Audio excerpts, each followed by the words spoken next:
What's up, everybody?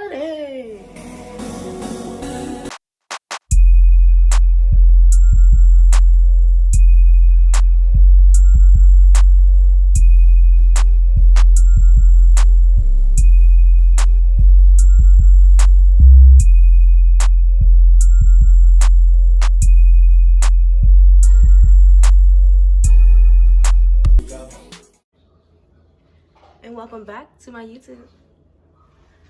Today, guys, I know we all sit in the house and everything like that, and I've been walking around with this durag on my head because my hair is not done or cut, so my color is coming out and my sides are growing back and everything else, and I look crazy. So today, I'm tired of walking around with the same color durag on my head because I messed up all my other ones when I went on vacation. So what I'm gonna do today is show you guys how to make a durag, durag, durag.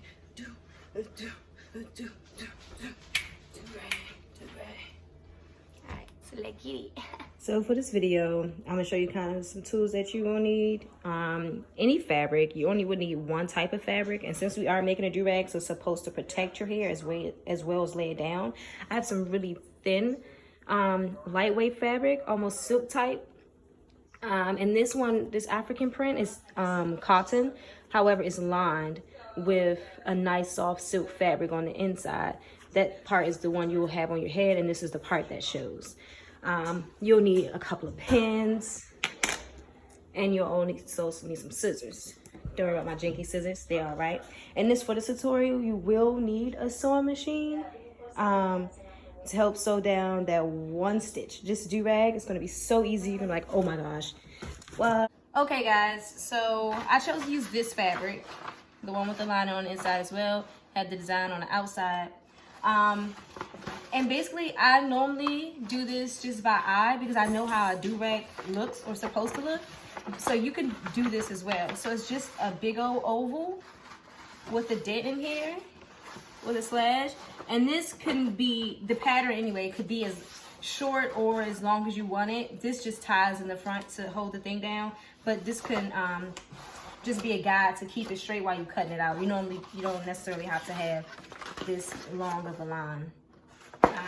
I was just being dramatic. So what you do is you lay your piece down on the fabric that you would like, and easy peasy bam, you just cut around it. Normally when you sewing things, you give yourself a seam allowance, but since it's a hair wrap, you don't necessarily have to give seam allowance. The seam allowance just is a little extra space that you'll put on here to make sure that it fits properly, but you don't have to add no extra space. So you go ahead and cut this bad boy like so.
Now we have the outer part, the one that's for show, and then you have the lining, the one that's actually on the inside and that would touch your hair.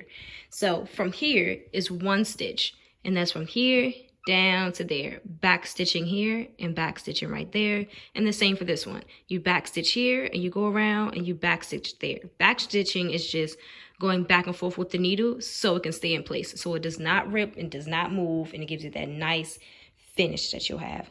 So now I'm gonna take mine to the sewing machine and I'll be back.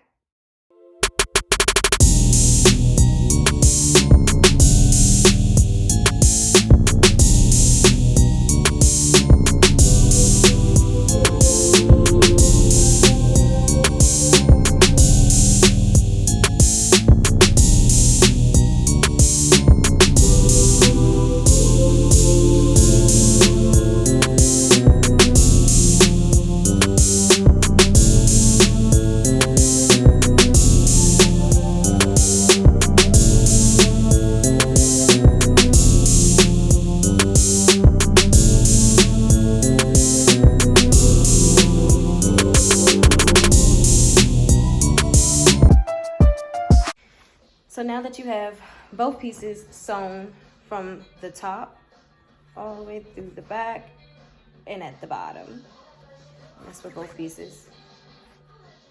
Bing. You have right side facing. So when I say right side facing, that means the part without the stitch. So that means this part. So when you turn it inside out, this is now the right side.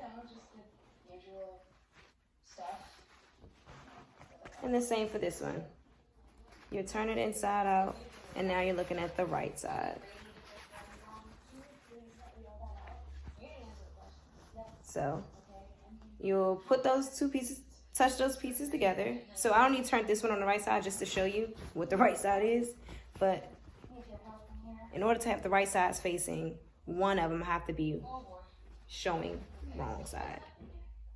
So this is showing wrong side. And I'm gonna open that up. And this is showing right side.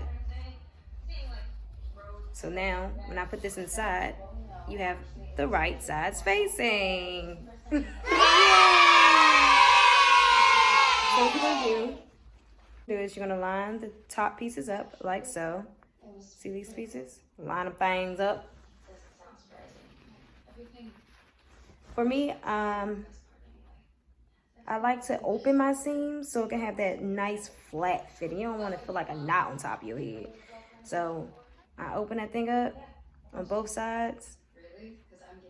So now we're looking at this.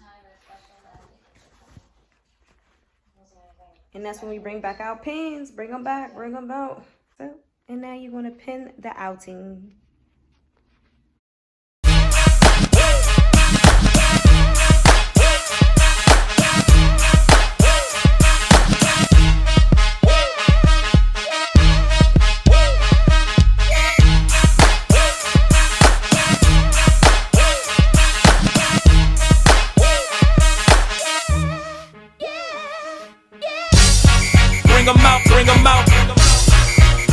Okay, so what you see me pinning was the two pieces, right sides facing. So now we're looking at two wrong sides, stitching on the outside, and we pinned the lining to the actual piece. So we're gonna sew like this. It's everywhere where the pins are.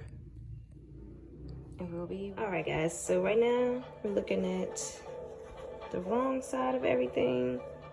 It's been sewn like this, and you want to keep this part right here open, so you'll be able to flip this out.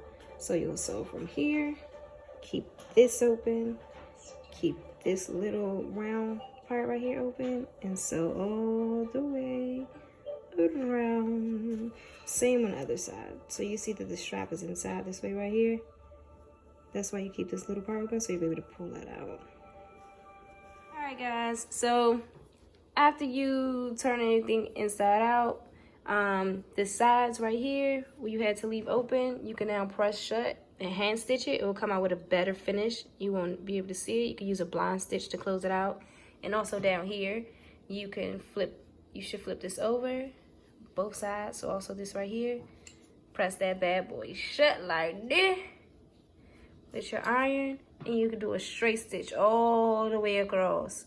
Also, you can use a blind stitch as well, just give it a more professional end look. Or if you're cool with just using a sewing machine, use it like that. Like that. Alright, so here's the finished product that we're looking at right now. I hope you guys liked it. I hope you enjoyed this video and the tutorial. This is how I make mine. It's totally different ways out there that you can make your own. My way, you can see how you can easily customize it and change it. So I hope you guys enjoyed it. Remember to like, comment, and subscribe. And I'll see you on the next vlog.